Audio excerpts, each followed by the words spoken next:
Good evening humans, Tyrannosaurusmoth here, and tonight we're taking a look at the Ultraman Tiga power type figure from SH Figuarts. The Ultraman Tiga multi-type figure was absolutely one of my favorite figures from last year, and so I was very excited to see this go up for pre-order, and it was just instant for me. And I can say that this mostly delivers, so let's take a look at the details. Let's do this. Aesthetically speaking, Ultraman Tiga power type looks absolutely fantastic, and that's to be expected because SH Figuarts totally brings it every time they do any of the tokusatsu stuff. And yeah, I honestly thought this was going to be just a straight up repaint of the multi-type shows. Again, can you tell I haven't seen the show yet? But but that being said, it's actually pretty much completely new sculpt with the exception of the feet and the head. So I'm going to bring in multi-type Tiga here just to kind of show them side by side, and let's get them to stand there. There we go. So as you can see, totally different torso, where we get more of a kind of like inwards curve at the waist here. Power type is just straight up and down, more of a traditional V, and definitely not as much sculpt work. A lot more details in multi-type, and yeah, that's pretty much the big stuff. And then the power type is basically just a simpler design, so we don't have as many of those lines sculpted in, and it's just a little bit cleaner looking in regards to sculpt. So that is that. And that being said, pretty much we got red, silver, and gold for our colors. All of them look fantastic. Just the metallics are very, very nice and brilliant. The head sculpt is still great. Love the translucency to the eyes and the kind of third eye piece there. And just, yeah, everything looks really good. I kind of prefer the silhouette of multi-type to power type, but still, it's just a damn good looking figure. We get a ton of accessories here, so let's not waste any time. Let's jump right into it. Starting with hands right out of the box, we get a couple of fists, of course. Then we move on to a couple of chopping/flying hands. Then we get a couple of kind of clawed finger spread out hands, and a couple of other chopping hands, or I guess these would probably be the flying hands where the fingers are more angled up. Then we get a couple more clawing hands, just not quite as intense, just a little bit looser, more for holding the photon bomb, and then a couple of gripping hands. So and then of course, because we have the blue color timer on the figure, we do get a red color timer as well. Always absolutely paranoid about losing those. And then, as I had said before, we do get a hand attached to the photon bomb itself. I love the translucency here, and the hand is actually removable. Let's see if I can get it out here. So as you can see, there's a peg there, there's a clear peg in the hand itself, and that just plugs right in, and it comes in the box like this. I don't know why I would ever remove that, but I'm sure there is a reason, otherwise I wouldn't do it. Then we get various parts of the Duracium beam. So we get one with the hand just kind of shooting out the beginning of the Duracium beam. Then we get one that is separated right here, and so we get that to focus. There you go, so you see it plugs in here at the end, and over here just have the tail. And then we have two pieces to it. So we have the front, you can see the peg in there. I will also note right here that these are very, very sharp and feels very delicate. So definitely be careful with that. But a very nice kind of gradient from the white into the yellow. That continues to the second piece. And as you can see, it's kind of a keyhole style. So it will always be facing the right way.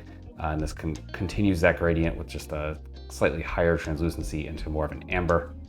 And that also comes with, there's a port here on the bottom, and that is for the beginning of the stand, which is right here. That comes in the slot with that piece.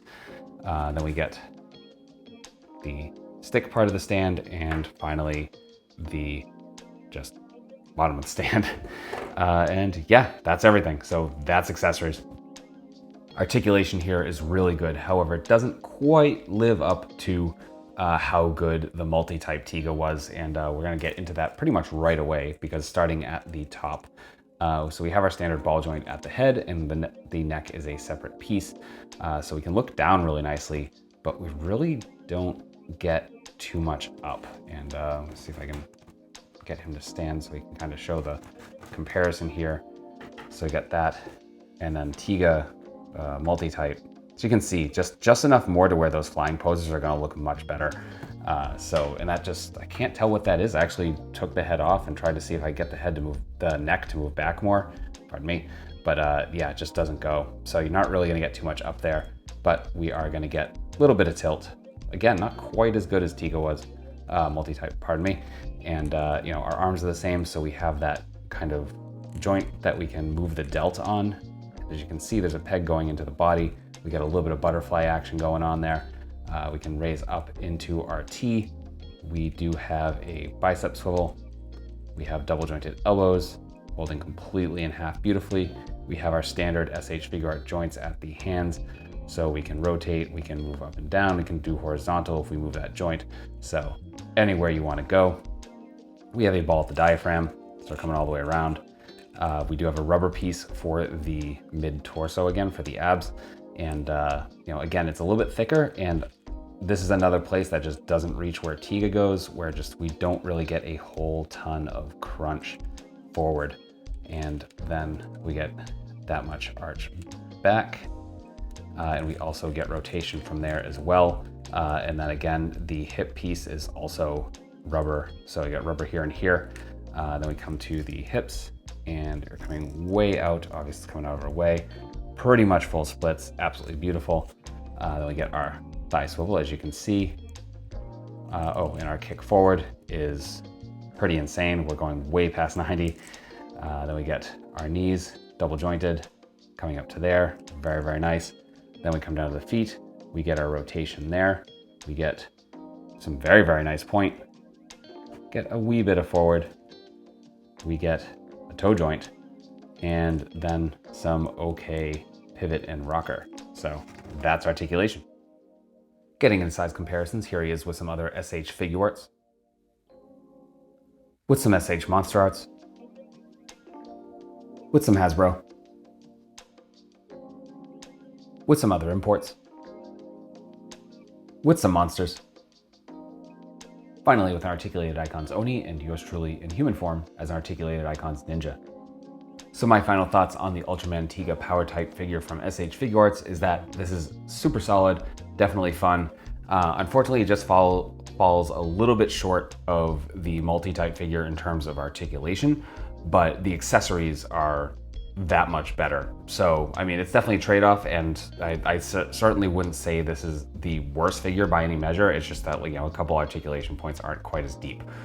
So if you are collecting Ultraman SH Figuarts, or you just like Ultraman and you like Ultraman Tiga in particular, absolutely worth picking up. So I will put links in the description below to where you can pick up yours if you are so interested. So I hope you found this review informative and somewhat entertaining. If you did, please consider liking, commenting, subscribing, and or sharing. If you want to take it to the next level and help me even more, not limited to maybe throwing a couple of bucks in my digital hat. You know, those links will be down there as well. So yeah, please check those out. And with all of that being said, I hope you take care of yourself, take care of those around you, and most importantly, stay weird, simians.